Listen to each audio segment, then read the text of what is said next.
मैं मुख्तसर से वक्त में मैं अपनी पूरी बात को रख नहीं पाऊंगा, मगर वक्त का 9:30 बजे जलसे को ख़त्म करना है। मेरी आप तमाम से गुजारिश ये है कि ये कानून नहीं बनता अगर चंद्राबाबू नायडू, चिराग पासवान, नीतीश कुमार, कुमारास्वामी, अजीत पवार और पवन कल्याण ये लोग अगर बीजेपी के इस लाए हुए बिल की मदद नहीं करते तो आज ये कानून नहीं बनता। मेरी आपसे गुजारिश ये है कि आप कभी भी मत भूलिए चंद्राबाबू नायडू को, पवन कल्याण को, नीतीश कुमार को, चिराग पासवान को, कुमारास्वामी को, अजीत पवार को और जयंत चौधरी को भी। और आप अपने जमहूरी तरीके से जब कभी भी आपको मौका मिलेगा आंध्र प्रदेश में, आप चंद्राबाबू नायडू को हराइए, पवन कल्याण को हराइए। जब तक आप इनको सियासी तौर पर शिकस्त नहीं देंगे, इनका दिमाग ठिकाने आने वाला नहीं है।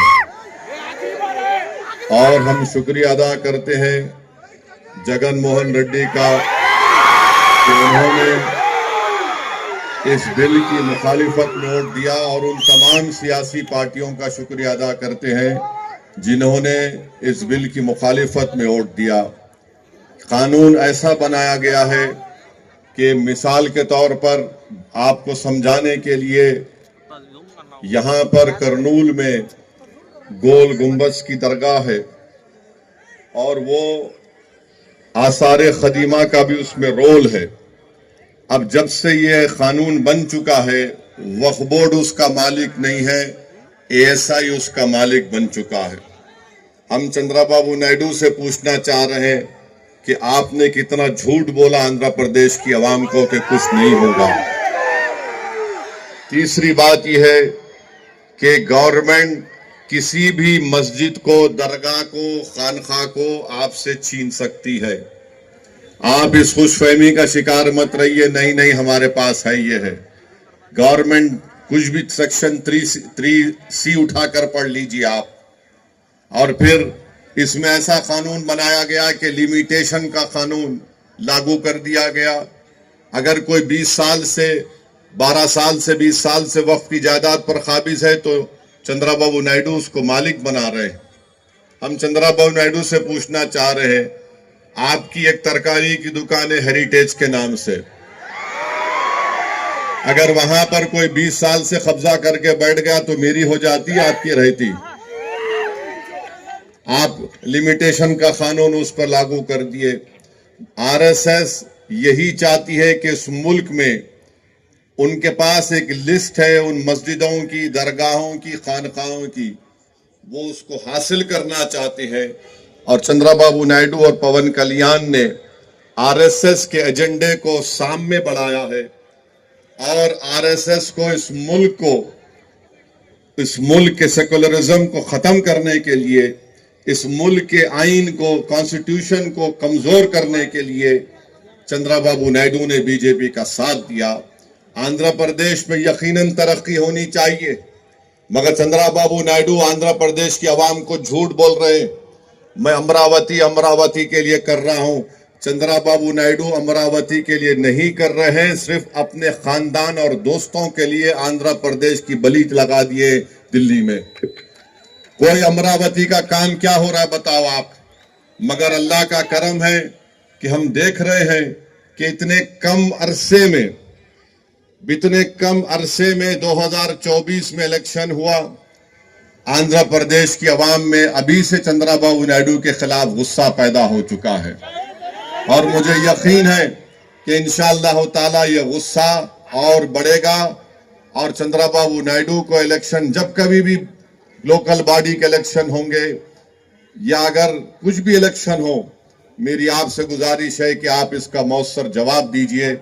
हमारे जो भाई तेलुगु देशम पार्टी में बैठे हुए हैं, अगर नायडू आपकी बात को नहीं सुनता, आप निकल जाओ पार्टी छोड़ दो पार्टी को। आप कुछ नहीं कर सकते। देखो ये कानून मस्जिद को छीनने के लिए बनाया गया, ये कानून दरगाहों को छीनने के लिए बनाया गया, ये कानून खानकाहों को, कब्रस्तानों को छीनने के लिए बनाया गया है। जब तुम्हारी और मेरी पहचान मस्जिद से है, इख्तलाफ हो सकता है, मैं आप कोई दूसरी पार्टी में होंगे, मगर जब बात शरीयत की, मस्जिद की आती है, तो मैं आपसे अपील कर रहा हूं कि आप बेखौफ होकर टीडीपी को छोड़ दीजिए और पैगाम दीजिए कि आप कभी भी संविधान पर, कॉन्स्टिट्यूशन पर, शरीयत पर, मस्जिद पर कोई कॉम्प्रोमाइज नहीं करेंगे। मेरे भाई, मैं आपको बता रहा हूं कि चंद्रबाबू नायडू की तायद से क्या हो रहा है। मुजफ्फरनगर में यात्रा शुरू होती है, वहां पर संघ परिवार के लोग चले गए एक दुकान पर, जाकर कहा कि तुम्हारे पास नाम क्या है। उसने कहा नाम से क्या मतलब। उसका आधार कार्ड पूछे, आधार कार्ड नहीं था। उससे कहा कि तुम्हारी दुकान का नाम ये क्यों है। उसने कहा मेरी मर्जी है। तो उससे कहा तुम्हारा पैंट खोल के दिखाओ हमको। नहीं, ये हुआ है, मजाक की बात नहीं है। फिर बाद में उस शख्स ने कहा कि मैं पैंट नहीं खोलूंगा, तो उसको गाली गलौज की गई। बाद में मालूम हुआ कि जिसको गुस्सा कर रहे थे, गाली दे रहे थे, उसका नाम गोपाल है।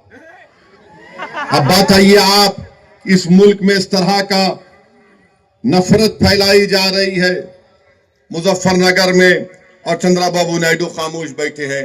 चंद्रबाबू नायडू से हम पूछना चाह रहे हैं, दत्तात्रेय होसबोले ने कहा कि संविधान में से सेकुलर और सोशलिज्म के वर्ड को निकालना चाहिए।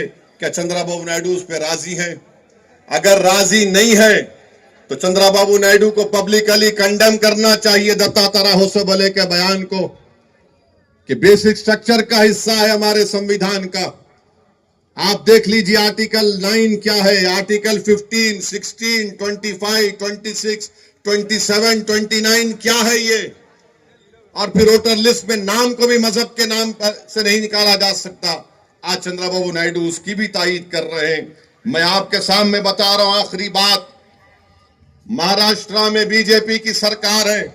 नायडू जाकर फडणवीस से बड़े गले मिले, पप्पियां लिए थे उसको। वहां पर क्या हुआ, वहां पर मीरा रोड में, नया नगर में 7 बंगालियों को पकड़ लिया गया। एक का नाम महबूब और शमीम खान था, कंस्ट्रक्शन वर्कर थे, थाना डिस्ट्रिक्ट में पकड़ लिए। उसके बाद और 3 को पकड़ लिए। उसके बाद मियां बीवी को पकड़ लिए, फजल, मदल और तस्लीमा को। इनको पुलिस ने, इनका आधार कार्ड देखा, बोले कि नहीं तुम बांग्लादेश के हो। उसने कहा मुर्शिदाबाद का हूं, बोले नहीं। फोन निकाला, फोन फेंक दिए। उसने पैन कार्ड दिया, पैन कार्ड फेंक दिए। इन 7-8 हमारे बंगाली मुसलमानों को, जो हमारे देश के हैं, उनको बिठाकर बंगाल पहुंचाकर बीएसएफ के हवाले करके, बीएसएफ वालों ने उनको खूब पीटा और उनको ले जाकर ढकल कर बंदूक की नोक पर भारत के बॉर्डर से निकालकर बांग्लादेश के बॉर्डर में फेंक दिए। ये हो रहा है चंद्रबाबू नायडू।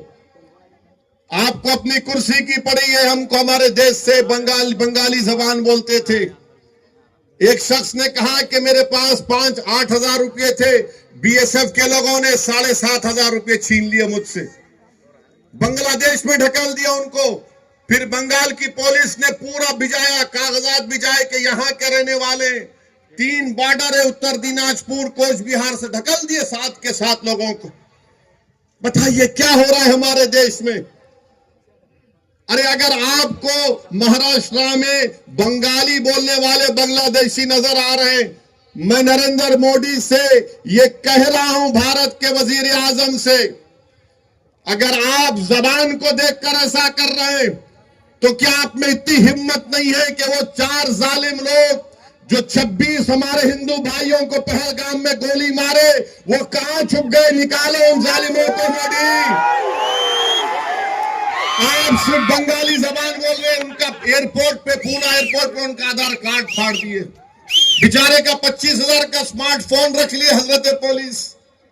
आप बताइए क्या हो रहा है हमारे देश में। बहरहाल क्योंकि वक्त हो चुका है, मेरी आपसे गुजारिश है कि आप तमाम लोग मिलकर तेलुगु देशम को सबक सिखाएंगे, नहीं सिखाएंगे? आप पवन कल्याण को बताएंगे कि सुपरस्टार आप हैं। अब बहुत हो गया ये ड्रामाबाजी, एक्टिंग। तुम संविधान को धोखा दिए। मैंने अधोनी में कहा था चंद्रबाबू नायडू ने संविधान को भी धोखा दिया, आंध्र प्रदेश की जनता को भी धोखा दिया, और चंद्रबाबू नायडू ने लोकेश को हमेशा के लिए ये कर दिया। आप जानते हैं ना इस बात को। तो मेरी आपसे अपील है कि मुत्तहिद रहिए और दुआ करते रहिए फलस्तीनियों के लिए, जो आज उनको हजारों की तादाद में वहां पर मार दिया गया। अल्लाह उन फलस्तीनियों को भी सलामत रखे। अस्सलाम वालेकुम व रहमतुल्लाहि व बरकातहू। नारे तकबीर।